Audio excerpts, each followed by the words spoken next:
Arboleda convocado lá para o Equador, hein? Vai desfalcar em 2 jogos aí o São Paulo. É mais um problema que tem o São Paulo nessa arrancada aí do segundo turno. Eu acho o Arboleda muito bom zagueiro, mas o São Paulo está organizado. E com o Arboleda, com o Bruno Alves, eles têm mais ou menos se revezado, os 3 zagueiros. Acho que a zaga titular hoje é Arboleda e Anderson Martins. Mas no jogo do domingo, por exemplo, jogou o Bruno Alves e tem dado conta. O Rodrigo Caio está voltando, né? Está voltando também. Então, o problema não é a ausência do Arboleda. O problema é essa maldita data FIFA que o Brasil não consegue respeitar. Exatamente. Que é o X da questão, o mesmo problema que o Flamengo pede o adiamento do jogo da Copa do Brasil. Por quê? Porque não pode contar com jogadores convocados para a seleção brasileira. E pode não ser a seleção brasileira. Tinha 9 jogadores do Brasil, 9 jogadores do Campeonato Brasileiro na Copa do Mundo. 6 não eram brasileiros. Então, toda hora está gente sendo convocada que joga no Brasil para outras seleções, sem desfalque no campeonato. O PVC, eu acho que o principal desfalque do time do São Paulo é o Everton. Hoje é, sem dúvida. Para mim, o Everton é o principal jogador de São Paulo. Acho que o São Paulo vai sentir bastante. Apesar de que a gente mostrou quando a matéria do Fernando Caetano estava sendo apresentada, a partida do São Paulo contra o Corinthians, quando o Reinaldo fez aquela dobradinha de laterais esquerdos, como disse o Rodrigo Bueno há pouco.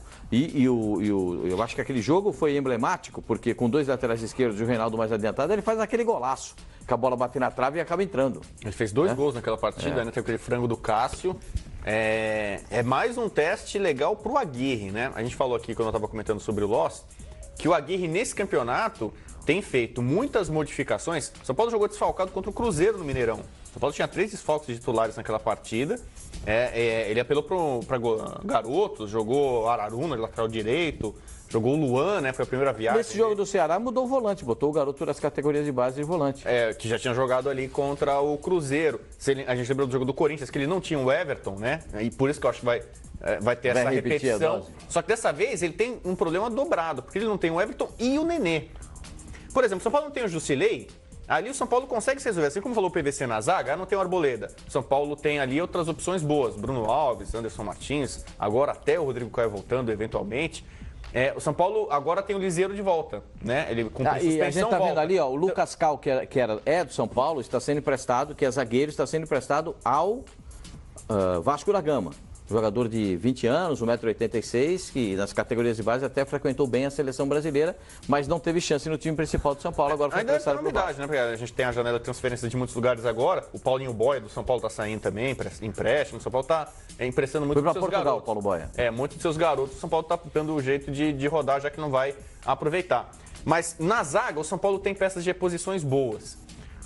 Na volância, como agora é moda falar, o São Paulo também tem. E centroavante. Então o Jusilei está suspenso, volta o Liseiro e o Hudson, que não está treinando, está com uns problemas, mas acredito que até o domingo deve jogar. Joelho, né? Problema de joelho, está assistindo 2.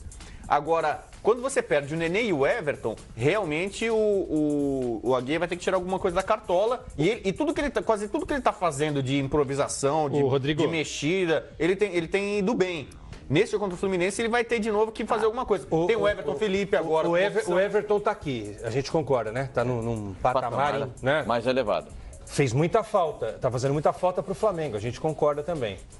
Se o São Paulo se desajustar com a ausência aí do Everton, aí a gente pode, sem medo de errar na análise, dizer... Pelo menos 3 semanas, né, não, fica fora. O que eu tô dizendo é o seguinte, se o São Paulo não conseguir, com o elenco que a gente considera que é bom, colocar um cara que no lugar do Everton, que consiga manter um nível parecido, aí eu vou chegar à conclusão que o Everton é o melhor jogador do Brasil.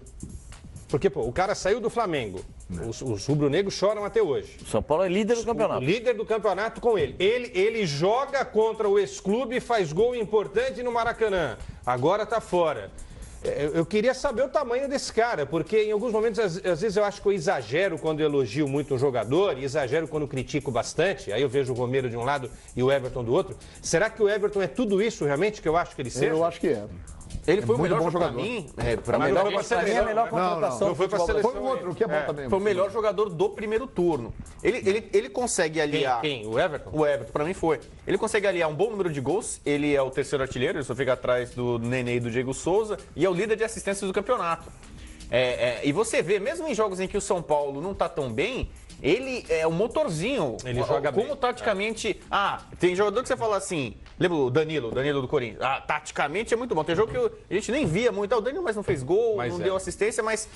Ele faz isso, ele é taticamente muito bom jogador, mas ele participa em muitos dos gols da equipe. Ou fazendo gols ou dando assistências. Ele realmente é um jogador difícil de substituir. O Reinaldo, até por ser canhoto, tem uma vocação ofensiva, apoia muito bem, como nesse gol decisivo aí que ele fez contra o Ceará, a jogada do Reinaldo.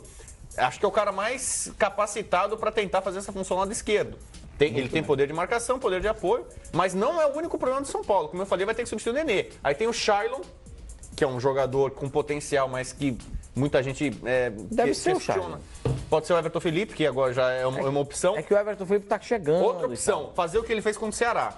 Põe um outro lateral direito, põe o Regis na lateral direita e deixa o Bruno Pérez lá avançado. Na ponta direita, o João Rojas na esquerda, mas o João Rojas não jogou do mesmo jeito quando foi pelo lado esquerdo. E o Rojas é engraçado. O Rojas está fazendo um bom campeonato, fez uma grande partida contra o Ceará.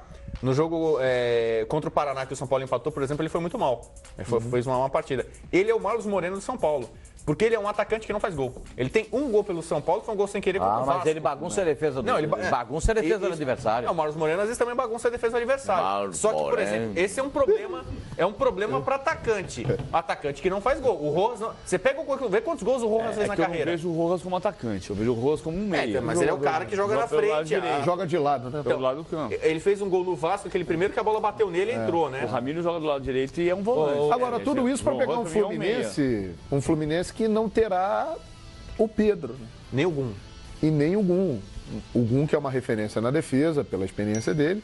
E o Pedro é o Pedro. Ou seja, o Fluminense... O São Paulo tem esse monte de problema aí, mas soma todos eles. Não dá o problema do Fluminense. No primeiro turno foi 1-1. São Paulo tá ganhando de 1-0, jogo controlado. O Pedro tirou um gol da cartola de cabeça, praticamente no penúltimo minuto. O São Paulo poderia muito bem ter mais 2 pontos, tivesse vencido o Fluminense aqui. Um gol do Pedro, a bola cruzada, foi uma falha do Arboleda. Pedro ganhou por cima do Arboleda. Eu acho que essa ausência do Pedro, com todos esses problemas do São Paulo, facilita a vida do São Paulo. O Kaique. O Kaique é ex-jogador do Flamengo, estava no Bahia. Mas você tem razão.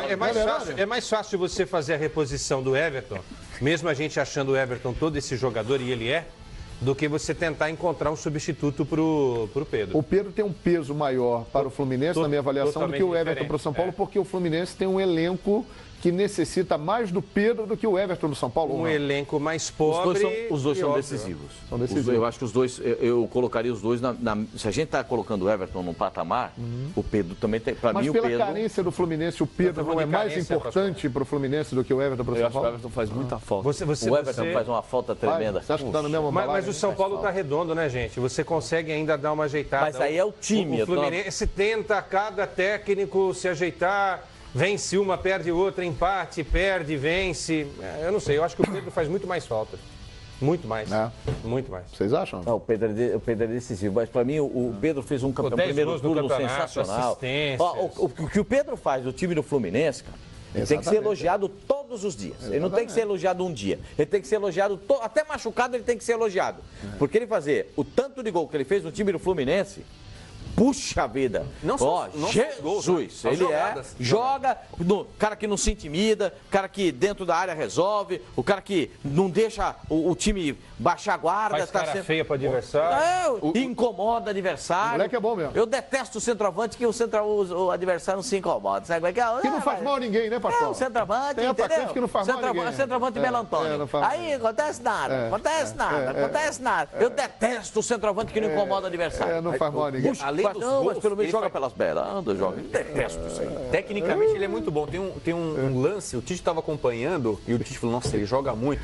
Que ele deu tipo uma caneta na área, foi no Maracanã, que ele contra o Inter. Jogo que o Fluminense perdeu, tomou um passeio. Bate pra esquerda depois. E ele, a solução que ele dá pra jogada, você vê que ele não é aquele centroavante fixo, poste, cone, como ele tem recursos, um cara refinado.